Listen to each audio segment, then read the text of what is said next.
आप सभी को मेरे चैनल पे स्वागत है। हम लोग पढ़ेंगे वृक्क नलिका की संरचना है, इसके बारे में समझेंगे कि वृक्क नलिका क्या होती है, क्योंकि इससे क्वेश्चन हमेशा पूछता है एग्जाम में। और एक क्वेश्चन इसका पूछेगा आप लोगों को कि नेफ्रॉन का सचित्र वर्णन करें या इसका रचना बताएं। तो देख लीजिए, हम जानेंगे नेफ्रॉन की संरचना। नेफ्रॉन की संरचना में क्या आती है, देख लीजिए आप लोग। एक क्या है आपका मूत्रवाहिनी का वाहिनी, और ये आपका जगह यहाँ से मूत्रवाहिनी नलिकेगा। आपका क्या है, ये जो नली है आपका यहाँ से सामान्य संग्रह नली, क्या एक सामान्य बड़ा नली है जो सामान्य संग्रह नली है, नलिकेगा। और ये भाग देखते हैं यहाँ से निकला ये भाग, ये क्या है, दूरस्थ कुंडलित यानी कि नलिका है। दूरस्थ कुंडलित नलिका जो दूर की भाग होती है वो क्या हो जाएगा आपका दूरस्थ है ना, कुंडलित नलिका। और देख रहे हैं यहाँ पे, यहाँ से जो भाग वाला है ये क्या है, संग्राहक नलिका है। क्या है, संग्राहक नलिका। यहाँ से आके यहाँ नीचे संग्रह होती जमा होती है, लास्ट में मूत्रवाहिनी में जाकर मूत्राशय जाती है यहाँ से नलिकेगा। और उसके बाद जानेंगे हम लोग अवरोही चाप, हिलने का चाप देखिएगा। क्या अवरोही चाप बोले या हिलने के चाप, हिलने का चाप यानी कि अधरोही चाप। ये वाला भाग जो यहाँ से है क्या है, हिलने का चाप यानी कि अधरोही चाप है। और ये वाला भाग यहाँ से जाती है ना आगे, ये क्या हिलने का अधरोही चाप। देखिए आगे, और ये भाग देखते हैं कुंडलित है। क्या रचना है, कुंडलित है। ये कुंडलित नालिका है। ऐसे घुमा कैसे क्या बनी है, क्या है, कुंडलित नालिका होती है, राइट। और जानेंगे क्या है, भाग देखते क्या है, बोमेन संपुट है। ये क्या है बाबू, ये सब का सब क्या है, बोमेन संपुट है। ये सब का सब क्या है, बोमेन संपुट है।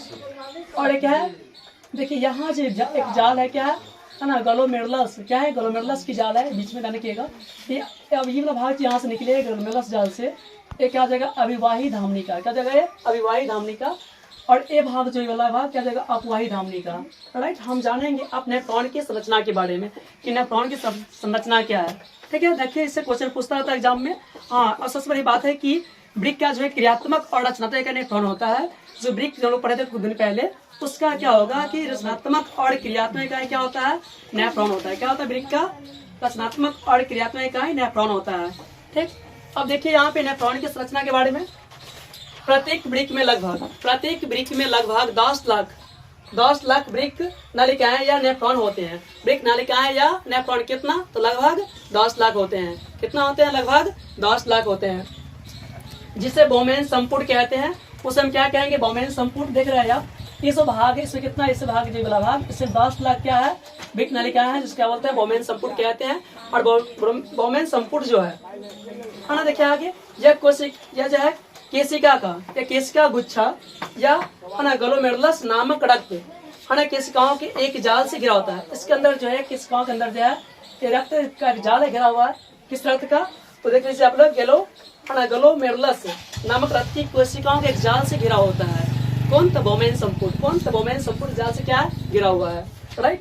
और बोमेन संपुट है ना, बोमेन संपुट एवं ग्लोमेरुलस को सम्मिलित रूप से है ना मेलपिगियन कोष कहते हैं। यानी कि ग्लोमेरुलस और क्या है, बोमेन संपुट। ध्यान रखिएगा, ग्लोमेरुलस हम क्या पढ़ेंगे, ग्लोमेरुलस। देख रहे हैं यहाँ पे आप लोग, ग्लोमेरुलस क्या है, ग्लोमेरुलस और क्या है, बोमेन संपुट। दोनों भाग को सम्मिलित रूप को क्या बोलते हैं, ध्यान रखिएगा, दोनों के सम्मिलित रूप को हम बोलते रहते हैं हमेशा हम लोग, है ना, मेलपिगियन कोष कहते हैं। इसका सम्मिलित क्या बोलेंगे, ये ग्लोमेरुलस और क्या है, बोमेन संपुट है। ये दोनों के सम्मिलित रूप को हम क्या बोलते हैं, भाग को क्या बोलेंगे, उसको हम लोग मेलपिगियन कोष कहते हैं। उसका अर्थ है मेलपिगियन का कोष कहते हैं, राइट। आगे देखिए, वृक्क नालिका इकाई में जो होती है, एक समस्त, एक समीपस्थ और एक है ना दूरस्थ कुंडलित है ना भाग होते हैं। एक समीपस्थ भाग यानी कि नजदीकी वालों को समीपस्थ भाग कहते हैं, और दूरस्थ कुंडलित भाग होते हैं। दूरस्थ भाग कहते हैं, कुंडलित दोनों में क्या होते हैं, भाग होती है। समीपस्थ भाग नीचे आकर, देखिएगा समीपस्थ भाग जो होता है नीचे आकर खुलता है। ध्यान रखिएगा, समीपस्थ भाग कहाँ खुलेगा, नीचे आकर खुलता है। देख लीजिए, देखिए दूरस्थ भाग इस पर है, और इसका क्या जाएगा आपका, समीपस्थ भाग। ध्यान रखिएगा, और दूरस्थ भाग जो है, ध्यान रखिएगा, दूरस्थ भाग यहाँ है और समीपस्थ भाग नजदीक होती है। ध्यान रखिएगा, तो हम लोग जानेंगे यहाँ पे समीपस्थ और एक दूरस्थ कुंडलित भाग होता है वृक्क नलिका का। लेकिन समीपस्थ भाग नीचे आकर अवरोही चाप बन जाता है। नीचे क्या बन जाएगा, अवरोही चाप। आप देख रहे हैं नीचे आके बन गया क्या आपका, अवरोही चाप। देखते हैं जो क्या है, पहला जो भाग जो है समीपस्थ भाग, क्या बन गया आपका, अवरोही चाप बन गया। क्या बन रहा है, अवरोही चाप यानी कि हिलने का चाप, राइट। ध्यान रखिएगा, और अवरोही चाप बनता है अधरोही चापों के बीच के, ध्यान रखिएगा सॉरी, फिर प्रस्थस्थ भाग जो में जाकर फिर क्या होगा, वो प्रस्थस्थ भाग में जाके अधरोही चाप बनता है। देखिए यहाँ पे, अब यहाँ जैसे भाग यहाँ से आया, और हमने देखिए तीर चिन्ह से ऐसे आया और यहाँ आगे कहाँ गया, प्रतस्थ भाग में आगे गया। इस भाग क्या बोलेंगे हम, प्रतस्थ भाग बोलेंगे। यहाँ बनेगा अधोही चाप यानी कि हिलने का चाप। क्या बन जाएगा, इस भाग को प्रतस्थ भाग कहते हैं। इसे क्या बनेगा, यहाँ पे अधोही चाप यानी कि हिलने का चाप बन जाएगा। राइट, ध्यान रखिएगा। अवरोही चाप और अधरोही चाप के बीच, अवरोही चाप और अधरोही चाप के बीच के एक विशेष भाग को हिलने का चाप कहते हैं। देखिएगा ये भाग देख रहे हैं आप लोग, ये क्या है, अवरोही चाप है और यहाँ देख रहे वाला क्या है, अधरोही चाप। दोनों के जो बीच का भाग, जो विशेष भाग है, उसको क्या बोलेंगे, हिलने का चाप। उस विशेष भाग को हम क्या कहते हैं, हिलने के चाप। यानी कि अवरोही चाप और अधरोही चाप के बीच की भाग जो होती है, उस विशेष स्थान को हम क्या बोलते हैं, हिलने का चाप कहते हैं। राइट, आगे देखिए। अधिरोही चाप है ना, आगे एक संग्राहक नलिका में खुलती। देखिएगा जिसे यहाँ से निकलेगा और यहाँ से आते हुए रचना होते है, कहाँ यहाँ कहाँ एक संग्राहक नलिका की बड़ा सामान्य नली होती है। संग्राहक नलिका से सामान्य है ना, संग्राहक नली में खुलता है। कहाँ खुलेगा, एक सामान्य संग्राहक नलिका में खुलेगा, यानी कि संग्राहक नलिका से कहाँ खुलेगा, एक बड़ा सामान्य संग्राहक नलिका में खुलती है। कहाँ से आके, यही जो है कौन, अधिरोही चाप आगे जाके ऐसे बढ़ते हुए देखिए यहाँ से आ रही है, ऐसा है कहाँ, यहाँ सामान्य संग्राहक नलिका में खुल जाती है। जैसे यहाँ से तीर से लेके आते हुए ऐसे घूम के कहाँ खुलती है, संग्राहक नलिका में खुल जाता है। राइट, आगे देखिए। संग्राहक नलिका में अनेक संग्राहक नलिकाओं की मिलने से यहाँ बहुत सारा संग्राहक नलिका मिल जाती है। यहाँ बहुत सारे संग्राहक नलिकाएं मिल जाते हैं, ठीक, इसके अंदर। राइट, आगे देखिए। जो अंत में मूत्र वाहिनी से जुड़ा होता है, देखिए गौर से, यहाँ से क्या होता है, देखिए सब क्या, अन्य बहुत सारा नलिका है, जो लास्ट में क्या होती है, मूत्र है ना वाहिनी से जुड़ा होता है। कहाँ से जुड़ा होता है, मूत्र वाहिनी से। देखिए लास्ट क्या जुड़ गया, मूत्र वाहिनी से। ये मूत्र वाहिनी के बाद जाएगा मूत्राशय, मूत्राशय से और हमेशा मूत्र का बैकआउट होता रहता है। राइट, आगे देखिए।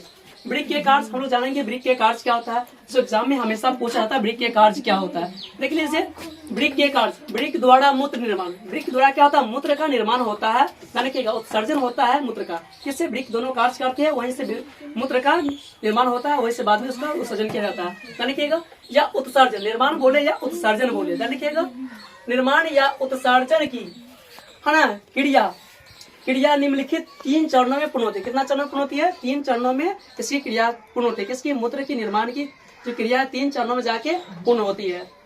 पहला जानेंगे हम लोग ग्लोमेरुलर है ना फिल्ट्रेशन, दूसरा ट्यूबुलर पुनर्अवशोषण, तीसरा है ना ट्यूबुलर स्रावन। यानी कि ग्लोमेरुलर फिल्ट्रेशन पहला क्या आपका है, ग्लोमेरुलर फिल्ट्रेशन। इसमें क्या होता है कि ब्लड का फिल्ट्रेशन होगा वहां पे, देखिएगा, यानी कि है ना ग्लोमेरुलर फिल्ट्रेशन जो है, ग्लोमेरुलर है ना, ग्लोमेरुलस एक छन्ना की तरह कार्य करता है। ये जो फिल्ट्रेशन एक छन्ना की तरह कार्य करता है, छन्ने का कार्य करता है। ग्लोमेरुलस क्या है, एक छन्ना की तरह कार्य करता है। देखिएगा अविवाही धमनिका, जिसका व्यास देखिएगा यहाँ पे जो है अविवाही धमनिका, इसका व्यास यानी अविवाही धमनिका का व्यास देखिएगा अपवाही धमनिका से अधिक होता है। यानी कि ये जो अपवाही धमनिका है, ये वाला इससे अधिक होता है। किसका, अपवाही धमनिका का व्यास, अपवाही से अधिक होता है अपवाही धमनिका का व्यास। रक्त के साथ यूरिया, यूरिक अम्ल, जल, रक्त के साथ क्या हो जाएगा, यूरिया, यूरिक अम्ल है ना, जल, ग्लूकोज, लवण, प्रोटीन इत्यादि छनकर वृक्क नालिका में चले जाते हैं। सब कहाँ, फिल्ट्रेशन से छन के चले जाते हैं। कहाँ, वृक्क नालिका में चले जाते हैं। कहाँ जाएगा वो, वृक्क नालिका में। देखिएगा